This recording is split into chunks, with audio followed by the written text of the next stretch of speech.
There are so many differences between the cuisine coming from the East and the food we eat in Western world. East Asian cuisine, in particular that being from China, Japan, Korea, and Taiwan, includes dishes featuring plenty of rice, noodles, soybeans, and seafood, and showcases light flavors like soy and oyster sauce, chili, and ginger. Although it's difficult to create a single definition for Western cuisine, typically it compares with Asian cuisine in that it tends to use much larger salmon sizes of meats and more dairy products in the cooking process. Over time, Asian migration to the West has seen Eastern-inspired food become an increasingly popular dining choice for many dinners, often being reinvented and modified to suit the Western palate.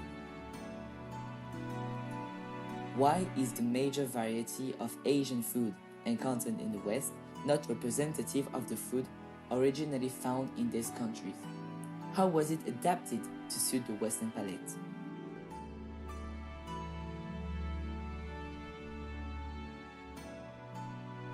The most important factor making Chinese food in Europe different from that in China is the patterns of migration.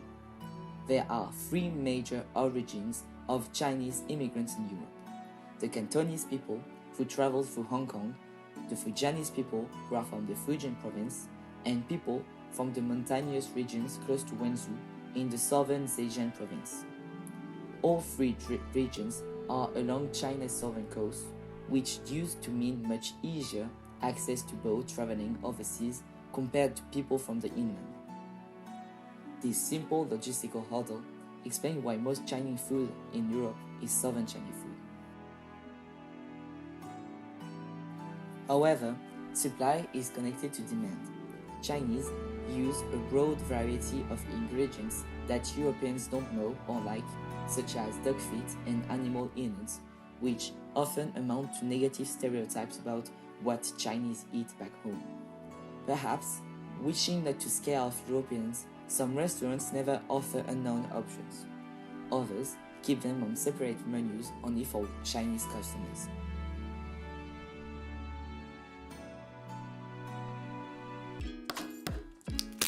Japanese food is among the most popular ethnic cuisine in the United States and Australia, alongside Italian, Chinese, and Mexican.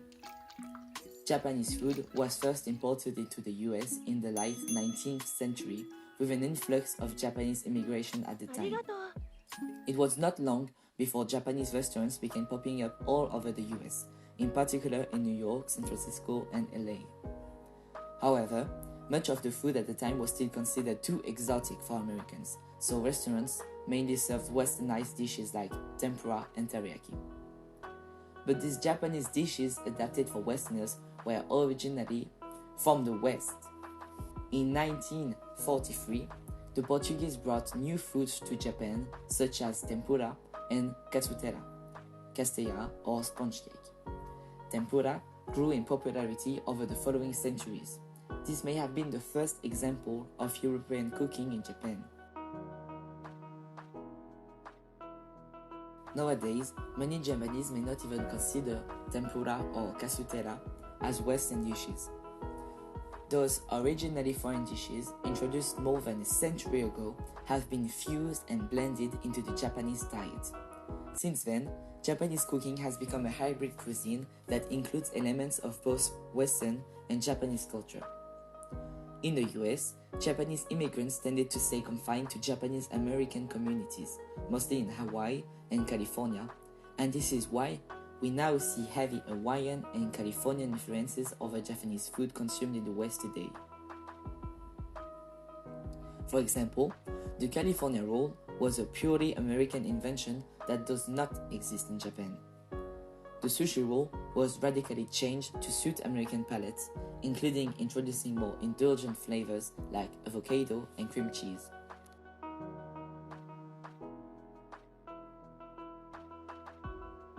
In conclusion, the evolution of Asian cuisine in the West reflects a complex interplay of historical, cultural, and economic factors.